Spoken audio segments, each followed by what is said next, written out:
ali na área do 13º, Zona Norte e toda a parte que eles conseguiam fazer arrastão. Aqui o pessoal do 13º, ó, recuperou aqui objetos das vítimas. Calibre 32, comandante? 32, ó, a bolsa da vítima, alguns documentos. As vítimas já estão aqui, né, para reconhecer os mesmos. Municiado, 3 munições, calibre 32. Aqui o pessoal, Força Tática do 13º Batalhão, conseguiu aí recuperar vários objetos, ó, celular.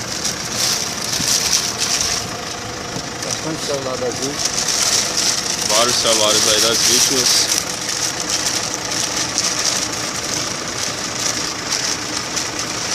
Vou falar agora aqui com o Cabo Queiroz. Cabo Queiroz. Cabo Pierotti, como foi essa prisão aí desse casal? Seguinte, esses elementos, eles andavam, esse casal, era um casal, andavam fazendo arrastão ali na área do caminho e nós fomos informados que poderiam passar para a nossa área, né? A área do 13º.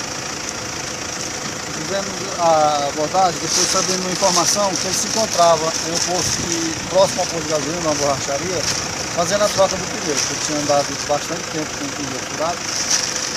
Esse carro aí foi tomado de assalto por reféns, depois foi liberado. Foram liberados? Foi tomado de assalto aonde? Na área do 5º Batalhão. 5º Batalhão. A vítima... Lá veio fazendo, foi libertado a vítima e ele saiu fazendo os arrastões na área, tomando celulares, bolsa, documentos, as coisas de vítima. Esse casal já é conhecido da guarnição? Não é conhecido nosso ainda não. Ok. Infelizmente ele está em nossa área. Na lagoa. Aqui agora o casal aqui, ó. Vocês estão sendo aí acusados de fazer arrastão, isso? O que você tem a dizer? O senhor, olha pra cá, senhor. Se a vítima dele reconhecer. E esse carro? Como é que tu explica aí? Tá com esse carro aí? Não tava no carro, o carro tava na oficina. O carro tá na oficina. E a arma que você estava dentro da sua roupa? A arma era minha. A arma era do senhor? É. Esse carro é teu? Não, eu acabei de falar que o carro tava na oficina, o carro não tava comigo não. É teu esse carro? Não. E de quem é o carro? O carro tá, não sei não, o carro tá na oficina. E você, o que tem a dizer? Tava com ele? Foi pego com ele?